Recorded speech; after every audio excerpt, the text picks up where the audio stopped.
Hey, everybody. Thank you so much for joining us tonight and for participating in another IlluminOss Journal Club. I'm always blown away by the amount of folks that take the time out of their busy days to log in and learn about IlluminOss and celebrate our enthusiasm for this product. We really appreciate it. Tonight, we have the honor to have Dr. Max Hoshino do a presentation to us and show us how he uses IlluminOss in the proximal humerus for his proximal humerus fractures. He's got a couple of different ways that he uses it, and it's been hugely educational for me and for lots of folks that I've talked to. And he's just a great guy. We really appreciate the time that you're taking, Dr. Hoshino. So I'm going to turn it over to you, and thanks so much for this evening. All right, great. Can you hear me as well as see the white talk screen that says IlluminOss and proximal humeral fractures? Yes, we can. We're good to go. Okay, perfect. All right, well, great. Well, thanks for having me. I'm at one of the hospitals in Los Angeles, in between cases right now, and but you know, really excited to sort of give this talk. And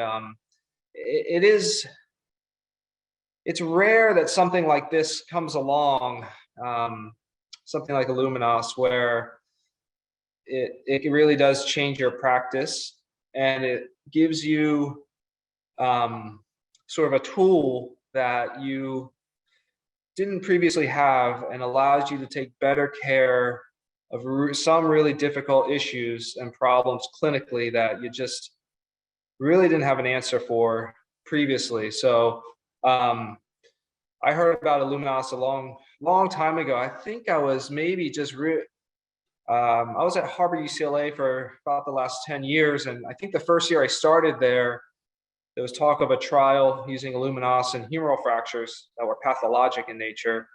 And then I hadn't really heard too much about IlluminOss for many years after that, until I saw, I can't remember, I was sort of looking, somehow it sort of resurfaced in my mind, and I actually called the company. This is before it got taken, before the change in ownership.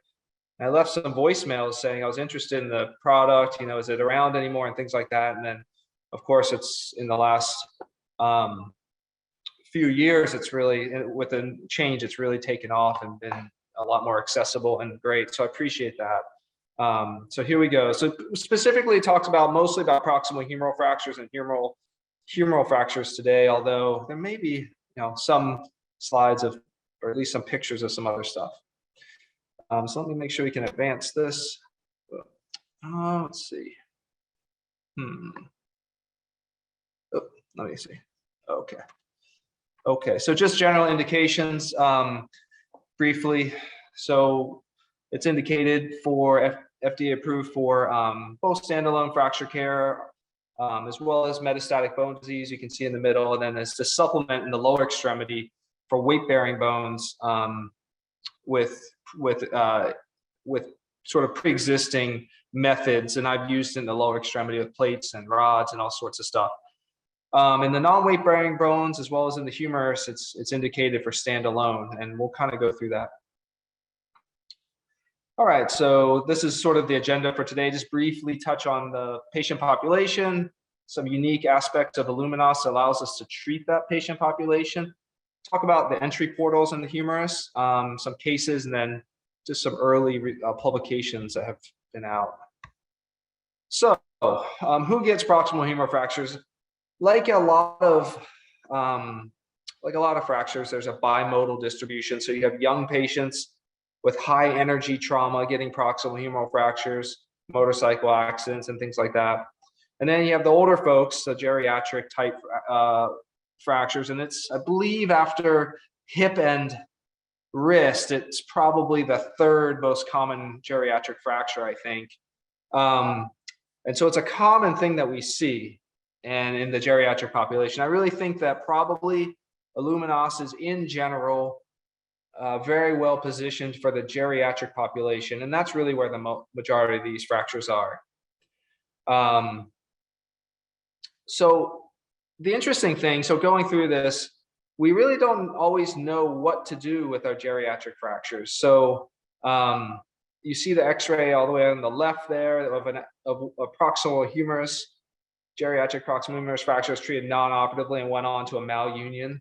And then you see one in the middle there that was treated operatively with a sequence of images of a failed ORF that went on to AVN and then ended up with a reverse total shoulder. And on that reverse, it's not my case, but on that reverse, I don't see a whole lot of tuberosities, and that doesn't look like an ideal situation. So when we're thinking about this, happens a lot. We see a patient in the clinic with a displaced proximal humeral fracture, and they're maybe, let's say they're 6 years old, has some medical comorbidities, and it's always this question of, do we fix it or don't fix it? What do we do? And there's this, it's sort of one of those things you can just about do anything for, from non-operative treatment to fix to reverse total shoulder arthroplasty or other. And it is challenging actually to counsel patients and figure out where you're going with that. And to make it even more confusing, my dad's a family medicine doctor, and so he reads the New England Journal and he reads JAMA and some of these sort of more general medicine journals. And so an article came out maybe 2018 or 17, something like that, on something called the PRO4 trial. And that was a trial where they looked at proximal humeral fractures, anybody 16 and older, and they randomized them to either surgery, which was generally an arthroplasty or a fix, but more arthroplasties, and non-operative treatment. And they actually found no difference. And so my dad sort of asked me, well, why would you ever fix one of these things if there's no difference? And so really the issue with these things is not that they do equally well between non-operative and non-surgical treatment. It's that they do equally poor. And so it's an area where we can really improve, because neither are non-operative patients like this one on the left with malunions are doing well, and the operative ones are doing crummy as well. So again, it's more that they do equally poor rather than equally well. So I think there's opportunity for improvement. I'll kind of show you what I've been doing. And I think getting better results. So we come to the IlluminOss part of this. And so why is it different? So that's one of my cases, proximal humeral fracture, the skin incisions there. And so you get those small incisions, but really, I think that is important. But the more important thing is that you have a smaller entry portal. So I generally think of it as an intramedullary device. I really think of it as pretty much similar to an intramedullary nail. And so what I'm seeing is not that it's necessarily the small incisions, but it's smaller entry into the bone, because any intramedullary nail, you have to make an opening in the bone and a metaphysis to put it in. It doesn't matter what intramedullary nail you're talking about, there's some entry. And every single one, whether it's a retrograde femur or antegrade femur, a tibial nail, infrapatellar, suprapatellar, they're all problematic with regards to soft tissue. So the smaller the entry portal, the better. And specific with the humerus, proximal humerus, where you have rotator cuff tendons that are so important, that it's not the small incision, it's a small entry portal. And the nice thing about this, and I know most of the people on the call are familiar with IlluminOss, have at least seen it and have an idea of what it is. Through that small entry portal, you introduce essentially a balloon type catheter, and then you can inflate that with a monomer. So you have a small entry portal, but you have a large patient-specific fit implant. So that's really sort of an ideal situation for intramedullary nail. And then even beyond that, you can, and I sort of put these, I think, in order of what I thought was importance. The implant can be drilled into almost anywhere, whether it's with interlocking type screws or with a plate as additional supplementary fixation, which is great. So you don't have to hit the perfect circles, you just have to hit the implant. The device, as you see in that bottom left picture where I put one across the pelvis, could be asymmetrically expanded. So in places where a straight implant would be challenging, like that anterior column of the pelvis, we can have this device hardened in an anatomic fashion to fit the anatomy and stay away in that particular case from the joint, from the acetabulum. And then again, the last one, small incision, which I generally don't care about that much, but it is nice. The patients come back and they're surprised after they've seen something on the internet where there's a large incision on their shoulder. So sort of going through these things, this picture on the left is your standard entry portal for a proximal humeral rotting. or really any humeral rod. And there's various different portals that you can make, whether it's a more of a medial portal for a straight nail, or if your nail is bent, then a more lateral portal. But either way, you're generally putting a 10mm reamer in there through the cuff. And there's a couple options. It doesn't matter. So first you split the deltoid to get that in, and then you have to split the cuff. And so it's tough to get any sort of soft tissue protector to accommodate a 10mm reamer, because you need the full circumference of that soft tissue protector. It's tough to get it in there without making a large incision and a large incision in the rotator cuff. And so on the right there is the IlluminOss device, where you're using a small awl. And so depending on the device size that I'm putting into the proximal humerus, my entry site or my entry diameter changes. And I use something a little bit probably off, well, I don't know if you say off label, but I use just a different type of approach than really is on the technique guide. So that's just my personal approach. It's not an IlluminOss thing. And what I do is if I'm using the smaller implant for smaller patient, which is a 13 by 10, so 13 in the head, 10 in the shaft implant, then I use a large guide wire and a drill from the large AccuTrack set, which is about 5mm, maybe just over 5mm to get that in. If I'm using the 22 by 13, I believe, implant, then I use a little bit heavier guide wire, and I just use a tip of a Smith & Nephew Meditan drill. It's not the full drill, it's just the tip of it. And that works pretty well to get the larger implant in if you're going up the size, depending on the. So either way, you're putting something between generally I think between 5 and 7mm is the hole that I'm making, as opposed to a 10 or 11mm hole. And that's really going to be advantageous for this part, specifically for proximal humerus, and with staying away from the cuff. And we'll talk a little bit more about the cuff as well, some anatomy here, and as we move on. So again, this is the third thing, the patient-specific fit. These are the one on the right, the IlluminOss is my case, and then the other ones are not. So we know these intramedullary type devices are really the device torsional strength is to the 4th power of the radius of the device, and then the bending power, I believe, is to the 3rd, or bending strength is to the 3rd. So as you get a larger device, you get a lot more strength. And so these flexible humeral nails, which is a technique used, an older technique, I haven't done this for a long time for any adults. On the left there, that's going to get you this type of entry portal, but you're only getting in these tiny 3mm rods, right? So you have very little strength.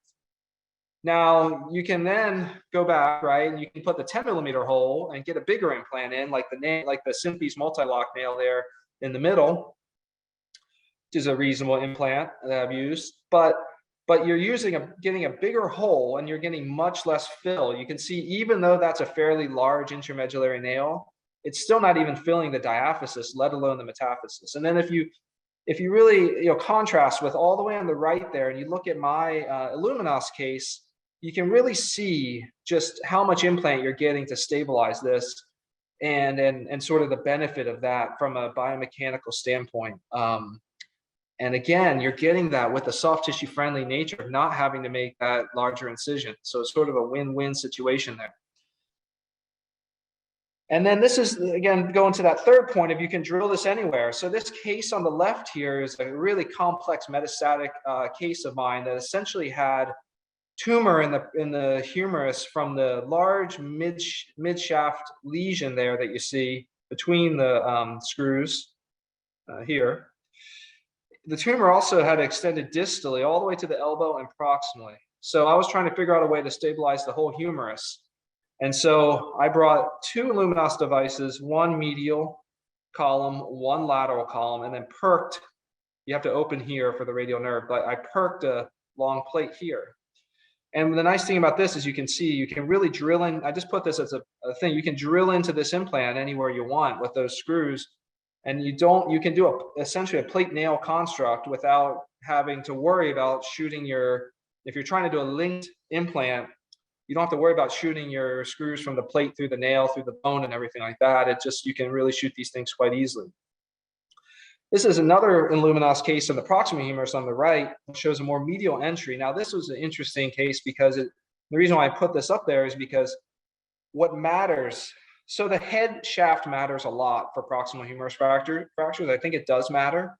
But more importantly, and the thing that's always forgotten, is tuberosity fixation. So, and we know that screws are better than suture for tuberosity. Mike McKee did a study, and he showed that this, screws, rigid fixation of these tuberosities in an anatomically reduced position is better than just suturing them down with the tendon through either your plate or drill holes.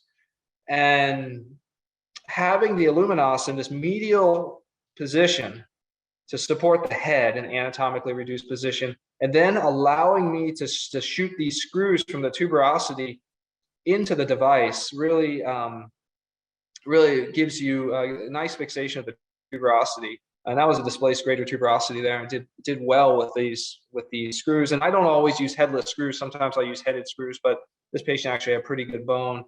I can't remember if I supplemented this with the little belt and suspenders with suture or not.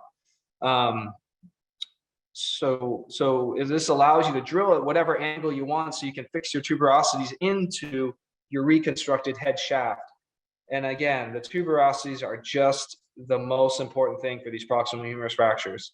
I think that we've learned that because patients with isolated idiopathic avascular necrosis of the shoulder, which affects the head but not the tuberosities, if you can get them through the pain period of collapse, once the head collapses and heals, as long as the tuberosities do well, they do fine. And I've just really found that the tuberosities are the healing, and the position of the tuberosities is absolutely the most important thing. And to have something that really strong to drill these tuberosities into is great. And just something that's really, I think, new, and we didn't really have that previously.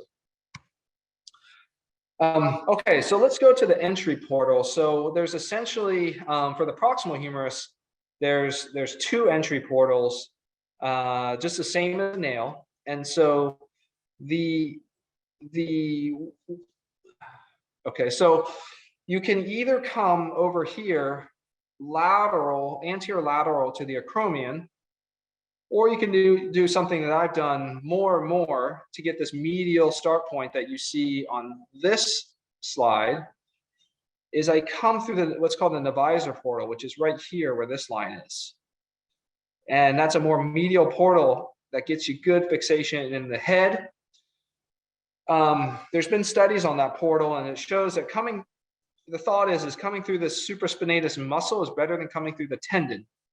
As this tendon is relatively avascular, so you put a hole in the tendon, it doesn't heal as well as the hole in the muscle. Of course, you don't have to put a 10-millimeter hole like a nail. These original Neviaser portal studies for humeral fractures were done with generally the straight Cindy's nail that I showed you right there.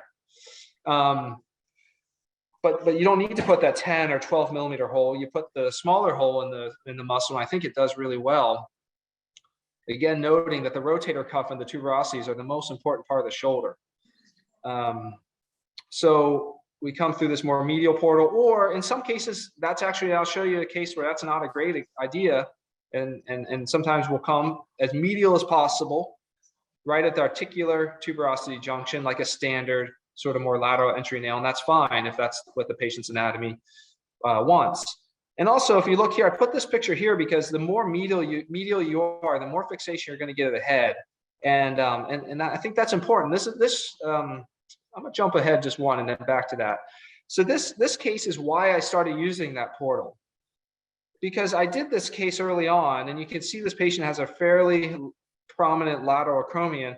And I got this IlluminOss device as far medial as I could, but this was the start point. It kind of goes like this. And I wasn't happy that I didn't have great purchase over here on the head. I would, in this case now, this was probably my first case, I think, I would have started this IlluminOss device here. And this is back whenever I try something new, sometimes I'm a little nervous, so I put the plate on too. I may not have put the plate on in this case at this point. I probably would have gone with just what you've seen me do in the previous slides. But again, this was probably the case that got me thinking that this wasn't the right portal for everybody. because I'm trying to get fixation of this head fragment so I can screw the tuberosities into that and have that supported without needing a plate. So this is that Neviaser portal right here. And so your standard portal is going to be sort of this, just as anterior as possible, excuse me, as medial as possible, right up against the acromion. That's your standard portal, sort of right in this region, okay? And you can kind of do something, you can kind of bring the shoulder back and kick the humeral head up to you a little bit, but that's your spot. This is the spot for the Neviaser portal. You palpate the clavicle, you follow it to the AC joint. You palpate the spine of the scapula, you follow it, and you feel this little V, and you can feel this in just about anybody, even though large patients. And there's a little soft spot right in this V on the most medial aspect of the acromion, and you just put your guide wire right there. Doesn't work for everybody. I believe I have a case of that. Another option for support here, again, is the fibular strut, just to sort of complete this. And so I've done many, I mean, probably, I'd say dozens, if, you know, even 50 or some odd fibular struts for proximal humerus fracture. I can tell it's not easy to get these fibular struts in there. You really have to jack the fracture open, and you end up devascularizing the fracture to get these in. You have to fashion them. They're fairly short. You always have to cut the fibula. So you're whittling the fibula on the back table, cutting it usually into a third or half, and then beveling this end and making it short enough to get it in, and then sort of finagling it in. So I'm actually interested in maybe using an IlluminOss device across the medial column. I haven't done that from distal, just through a little drill hole here and putting it diagonal in certain cases. I haven't done that, but currently I've mostly been putting them straight up and down, and they've been doing really well. But certainly you could use them, a smaller, maybe 11 millimeter one, and you'd have a great purchase across here. But I have stopped using the fibula because it's just such a hassle to get that in there. And I think just using the IlluminOss device, if you want to supplement end plate, is just so much easier to do with minimal downside. And so again, if anybody has questions about how to put the fibula in or anything like that, I put many, like I said, put many of those in, and you can get them in almost anybody, but it can be a challenge in some patients, and sometimes you feel like you're just doing more damage than good. Although I do feel the support really is good. There was a study out of University of Vermont recently that showed that no difference in whether they used the fibula or didn't use the fibula in failure rates for the proximal humeral plating. But there's probably selection bias in that study. So they weren't the end all be all for those patients. But I've had very good luck with fibulas, but I feel the IlluminOss is just easier to use. So here's a patient of mine that's a dialysis patient. She doesn't walk. She was probably in her 60s. She wasn't that old, but she got bilateral proximal humeral fractures, you see there. And if she had any one of those, this patient was so sick and so obese that I would probably have just treated her non-operatively, but she had both. And it's really tough to treat someone with both non-operatively. And so you see here that she really had this she's a large lady and had this real lateral access point. So the implant would be starting very lateral in the head if it wasn't for this new portal. I guess I shouldn't say new portal, my new use of this known portal to come in here. So again, coming in really medial on the head, really supporting these fractures. And then in her, she was such a poor candidate for surgery that I just put only the device and nothing else in. And if you do this, these are 13 10s because she has small anatomy, meaning 10 millimeters in the shaft, 13 up top, and those fit her anatomy pretty well. And so she had like a 4 millimeter incision above each shoulder to do that. And then here's just another case. I think this is Dr. Morgan's case, but not my case. But again, showing on the left, highlighted in yellow, that Neviaser portal coming in real medial there. And he was using this and expanding this device after getting some supplementary fixation with that plate, and then again putting in additional fixation there. And so that kind of shows the setup. And for any IlluminOss talk, you have to put in the light because it's so cool. I mean, I've done enough of them now that I've kind of gotten over the novelty of it, but I still like it. And we always make the medical students tell a joke during the curing time, see if they have any good jokes. And so you can use this alone, and this again was that dialysis patient, or with screws. And I think, let's see. Yeah, I guess I didn't put it in there, but I did have a case recently where I just want to tell you guys this, because the Neviaser portal doesn't always 100% of the time work. I did have a case where the Neviaser portal was too medial, and it was actually better to try to get a medial start point from the standard portal over here. And I can't remember if this was the case or not. It may have been. But again, sometimes you just have to look at everybody's anatomy. Did you have the salad too? That was all you were going to eat?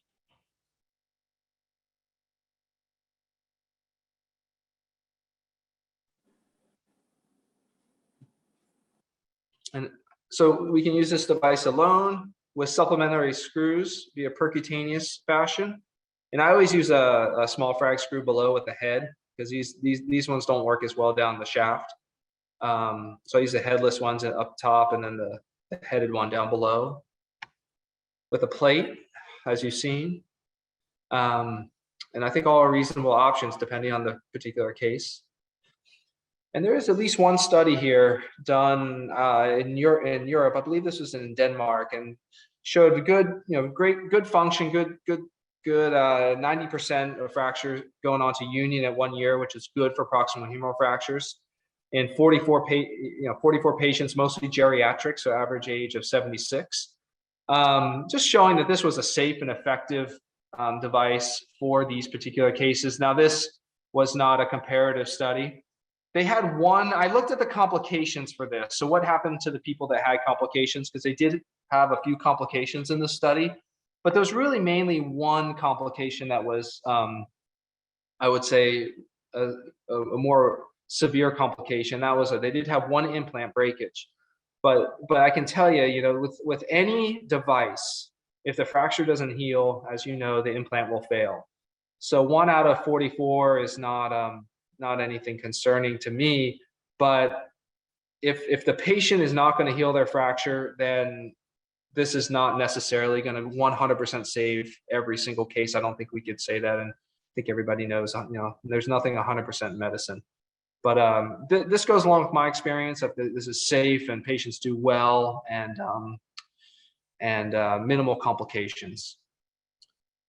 So in conclusion, I think that this IlluminOss device is a great either standalone or supplementary option for proximal humeral fractures, particularly in the geriatric population with poor bone quality. There are multiple portals that could be used, but the Neviaser portal, or the more medial portal, is a nice adjuvant to the technique in certain patients. It's not great in everybody, and so you do have to look at your fluoro and kind of plan it out and be prepared for both. You can definitely I've been using the IlluminOss instead of the fibular strut over the last year or two with good results. And again, just as shown, we can use this in multiple different ways in conjunction with either standalone, in conjunction with screws, with plates and screws, and with the intramedullary nail and screws, which I've even used. I've used that not in the humerus, but I've used that in the lower extremity. So the one thing I would just say is, if you use it for a standalone device, you want to make sure you inflate the device maximally as possible to get the best torsional control as it contacts the cortices. I'd be happy to entertain any questions at all. I appreciate you guys, everyone, for your time and allowing me to talk about this great new technology. Dr. Hoshino, thank you so much for the presentation. The talk was excellent, and we really appreciate all the information and your experience with IlluminOss.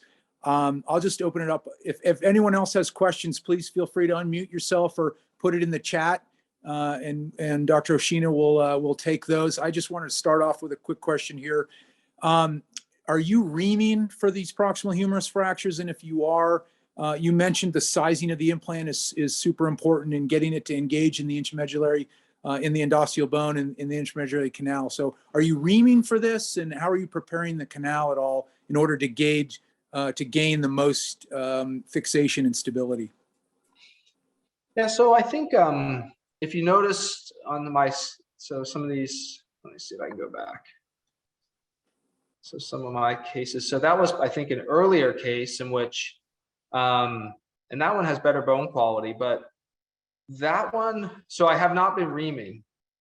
I think it depends on the bone quality, although I try to choose the device that will be the largest device. And I usually will use a, I believe, correct me if I'm wrong out there, because I know somebody knows if I'm wrong, 22 by 13 for like larger males and 13 by 10, generally 160 in length for smaller females.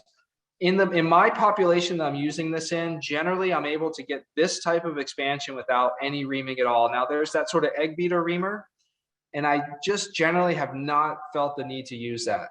So I will size the implant based off of fluoro, and then you either use one of those two implants depending on the size of the patient. And the sleeve that goes in, the introducer sleeve, so the plastic sleeve that goes in is larger for the larger implant. And that's what I mentioned earlier in the talk when I was sort of talking about what tools I use to get them in. So you can use a 5 millimeter or so reamer for the smaller, and then maybe a 7 for the larger, maybe even an 8 to get that introducer in. But as far as reaming the canal, I don't ream the canal. And I don't use the egg beater typically. Okay, thanks very much for that. There's another question. I know you mentioned, telling jokes during the curing time.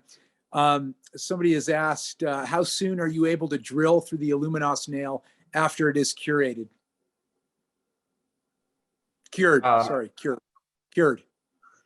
So I've never gone early. I always want to turn the machine, sometimes I want to turn the machine off early if there's no jokes in the room. But I've never turned it off early. But yeah, I drill it immediately. There's no need to wait any longer once you've done the requisite, curing time. And so just to clarify the Neviaser portal versus the standard entry point, what are you specifically looking at in order to make that determination? Is it the acromion extending out laterally and you're not being able to get it? Or how are you actually determining that on x-rays or on C-arm? Great question. I go for the Neviaser portal if I'm doing a proximal humeral fracture every time, if it's involving the head, which of course almost all of them do. I always put a little guide wire in percutaneous and just try it, because I strongly feel that that you want to get something sort of here to get any support of this head. Now, if you're doing a shaft or something further down, it probably doesn't make a difference, because you could come over, in this would be your other portal right here. You could come in the standard portal and the implant would bend, as you've seen in your clear sawbones that you guys have at your booths, where that implant comes in here and bends down. That's great if you're doing something down here. But if you're trying to support this, I'm gonna go for the Neviaser every time, so I don't end up in a situation like this, which I think is not as biomechanically as optimal. Where imagine there's no plate, but you just have the implant kind of coming like this. You'd have to fire more screws to properly support the head. It would probably work just fine, but I really like to get that straight up and down, straight implant to get some good head fixation. Because we know these fail in varus typically. So we've had a couple of questions on text and then come over on chat about the Neviaser portal specifically. I know that I showed it to a trauma surgeon who's a good friend of mine, and it was new to him, and he's been working for many years, and he didn't really know about it. And so, how common is this Neviaser portal? And how do you know about it, or is it where you trained, or how did you learn about it, or what's the history of that? Yeah, so it was, and I'm not a sports medicine doctor, but if you look at this picture, the Neviaser portal is mostly used as an accessory portal for shoulder arthroscopy. And so these are your standard shoulder arthroscopy portals. This was a picture, I think, from a paper or maybe off the internet or something. So the sports medicine guys and gals would probably know, way more about it than I would. So I used it a couple times to look straight down for certain certain procedures, the arthroscopic procedures as a resident, but it was not a common procedure or common portal that we use, but the name comes from the sports medicine literature. I'm not exactly sure what procedures are, you know, what particular procedures are that portal is utilized for. But it all came again to me from this case. And so I just was looking for a more medial start point, and it kind of came out of necessity. And I just sort of went for it. I read about it. And the thing that worried me the most actually was from an anatomical standpoint, because it's considered to be a safer portal for the cuff. But what concerned me the most was the suprascapular nerve, which comes medial comes medial to the humeral head and innervates your rotator cuff muscles. And so you don't want to hit that. And I did look up a study, and they've done anatomic studies, and it's about I believe it was 2.6 centimeters from the standard Neviaser portal, which around the shoulder is like, you know, it's miles away. So it's really not that close. So that was my initial kind of worry. This portal has been utilized for humeral nailing, though, in papers all the way back into the mid-2000s. So it's been known as a portal for humeral nailing. I can tell you, some patients, it must be tough to get a big humeral nail in through that portal, because it can be a little tight. I think the IlluminOss device is much easier to get in. I have not done a humeral nail through that portal, but it seems like it could be, particularly, it could be a tough case. The French use it for their technique as well for humeral nailing. They put a straight nail through the head, and then they're very concerned, and they were at the forefront of sort of saying, don't even worry. In fact, there's some of the more well-known French surgeons say, don't even worry about the head. Who cares about the head? It's just tuberosities. And so they do nailing, and they don't so much care about the reduction of the head. They just put the nail through the head, and then they utilize the nail with threaded holes in the nail to put the interlocks through the tuberosities through the nail and then into the head. Not so much caring where the head is, but more caring where the tuberosities are. So I think that really, you know, I thought that was interesting. When I don't completely believe that the head is like, you don't worry about it at all, but it is this new push that the tuberosities are the important thing. And there's just really nothing better to screw the head and the tuberosities into than the IlluminOss device. And the more medial it is, the more head support you get as well. And so I think it's just like the perfect spot to put the device, and that's sort of where I came to it. And I've only been doing it for maybe a year now or so, that particular Neviaser portal. But like I said, some cases it just isn't quite right because it's too medial on the head. One thing I'd say also is a threaded Steinman pin, something threaded into the head to control that fragment. I forgot to put that picture in the talk, but that's critical, because you can kind of manipulate the head into the proper position, because no matter what you do, if you don't get the reduction of the